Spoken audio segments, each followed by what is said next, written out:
तो मेरा नाम है देवेंद्र। आज की इस वीडियो में हम FW टेलर यानी कि फ्रेडरिक विंसलो टेलर के बारे में आज हम पढ़ेंगे, उसके साइंटिफिक मैनेजमेंट के बारे में, यानी कि उसके जो प्रिंसिपल्स थे और साथ में साथ उसके जो कि टेक्निक्स थी जहाँ से क्वेश्चन काफ़ी आ सकता है उसके बारे में पढ़ेंगे।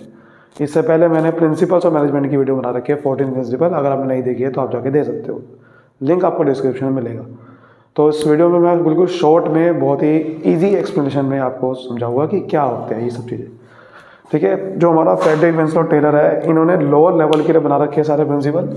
तो फादर बोला जाता है इनको साइंटिफिक मैनेजमेंट का।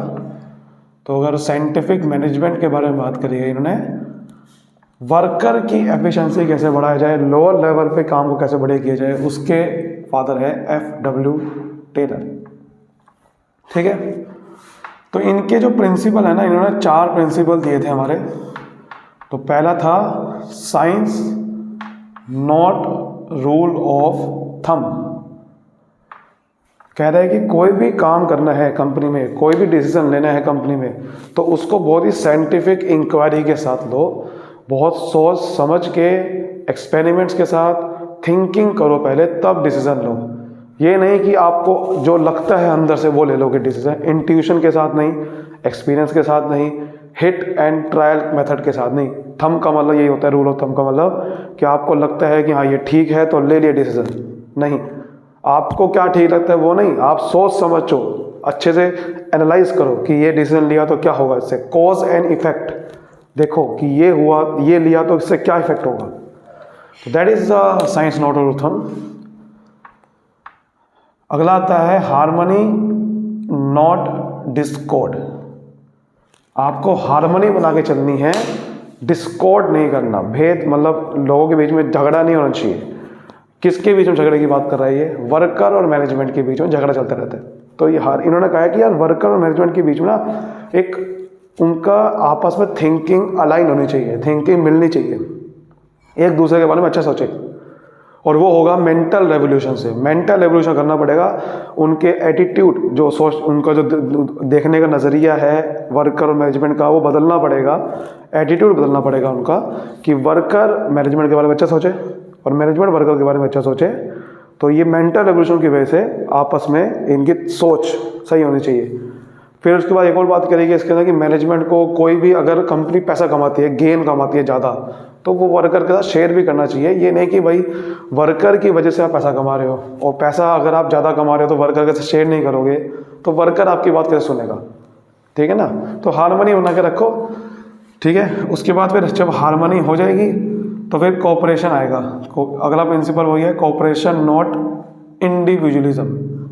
ये एक्चुअल में प्रिंसिपल इसका एक्सटेंशन है, इसके आगे की बात है। जब पहले हार्मनी बन जाएगी, दोनों की सोच सही हो जाएगी, पॉजिटिव हो जाएगी, तब कोऑपरेशन बनाओ, यानी कि मैनेजमेंट वर्कर के सजेशन लो, वर्कर के सजेशन लें अच्छे से कि भाई कोई भी काम करना है तो वर्कर को इनिशिएटिव दो, और उसको कोई भी वर्क बांटना है तो सही से बांटो, डिवीजन ऑफ वर्क, रिस्पॉन्सिबिलिटी सही से बांटो। ये बात करी गई है, कोऑपरेशन बना के रखना है, वर्कर को भी कोऑपरेशन बनाना है, स्ट्राइक पे नहीं जाना बार बार। ठीक है, उसके बाद development of each worker.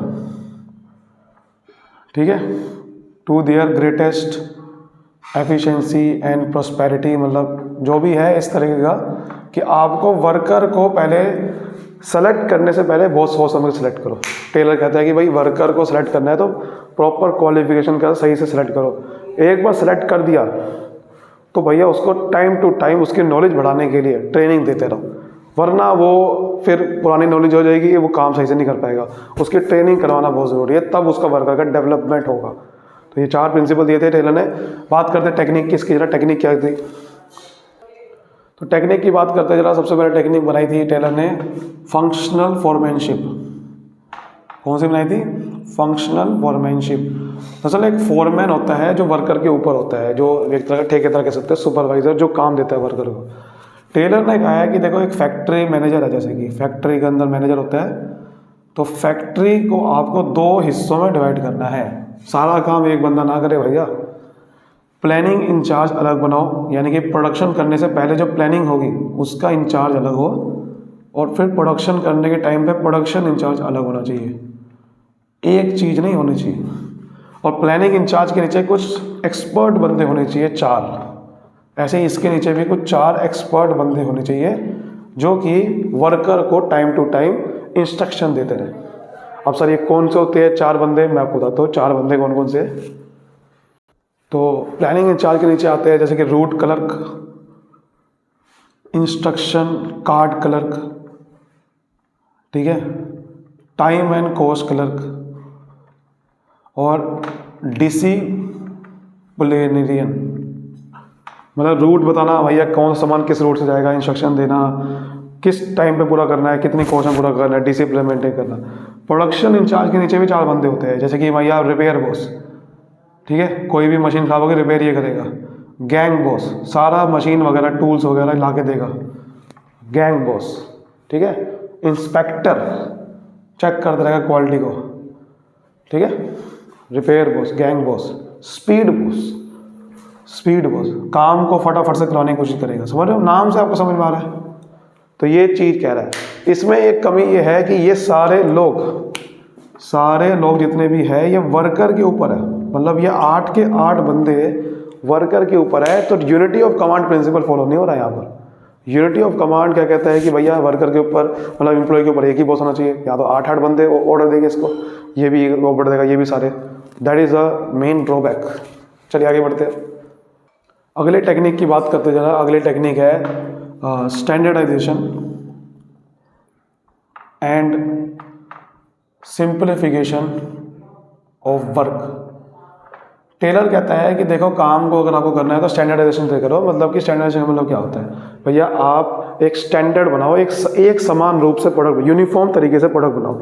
Size, quality, wait, type, उसका मेज़र, सब कुछ एक समान तरीके से होना चाहिए। जैसे कि एक मोबाइल सेट बन रहा है तो वो ऐसा ना हो कि कभी मोबाइल अलग तरीके से बना, कभी अलग तरीके से, डिज़ाइन सब कुछ एक ही होना चाहिए, जिससे आपका कॉस्ट भी बचती है और बिल्कुल प्रोडक्ट जल्दी से बिकता है, टाइम वेस्ट नहीं होता, एनर्जी वेस्ट नहीं होती और बहुत एफिशिएंसी से काम होता है। बट सिंप्लीफिकेशन ये कहता है कि आपको अननेसेसरी जो वैरायटी है प्रोडक्ट की उसको दूर कर दो, या फिर जो अनप्रॉफिटेबल प्रोडक्ट है आपका उसको दूर कर दो, हटा दो उसको। मतलब 5 प्रोडक्ट बना रहे हो, 5 में से 2 ज़्यादा बिक रहे, तो भैया 2 पे फोकस करो, 3 को हटाओ। 2 पे ज़्यादा फोकस करोगे, ज़्यादा सेल करोगे, ठीक है। फिर आता है हमारा टाइम स्टडी।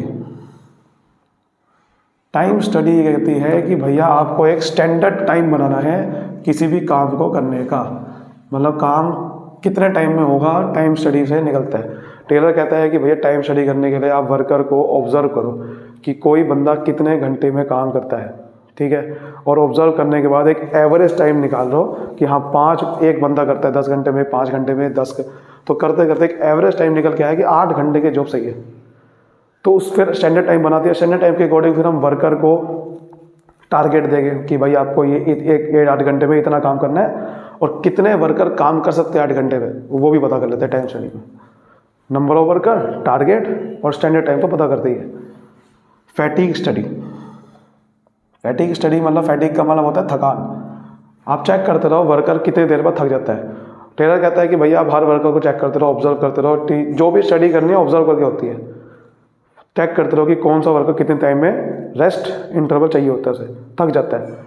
तो पता करा कि अच्छा 10 मिनट के बाद हर बंदा एवरेज 10 मिनट के बाद थक जाता है, 10 मिनट के बाद रेस्ट इंटरवल बना देंगे। तो ये स्टडी से क्या समझ में आता है कि फ्रीक्वेंसी कितनी बार आपको रेस्ट इंटरवल चाहिए, कितना ड्यूरेशन का होना चाहिए rest interval, number of rest interval.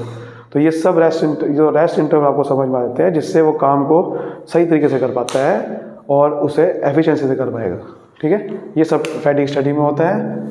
Motion study, motion study में क्या होता है कि एक वर्कर की मूवमेंट को अब स्टडी करना, कि एक वर्कर किसी काम को करने के लिए कितनी बार मूव करता है, कोई सामान लेना है के लिए।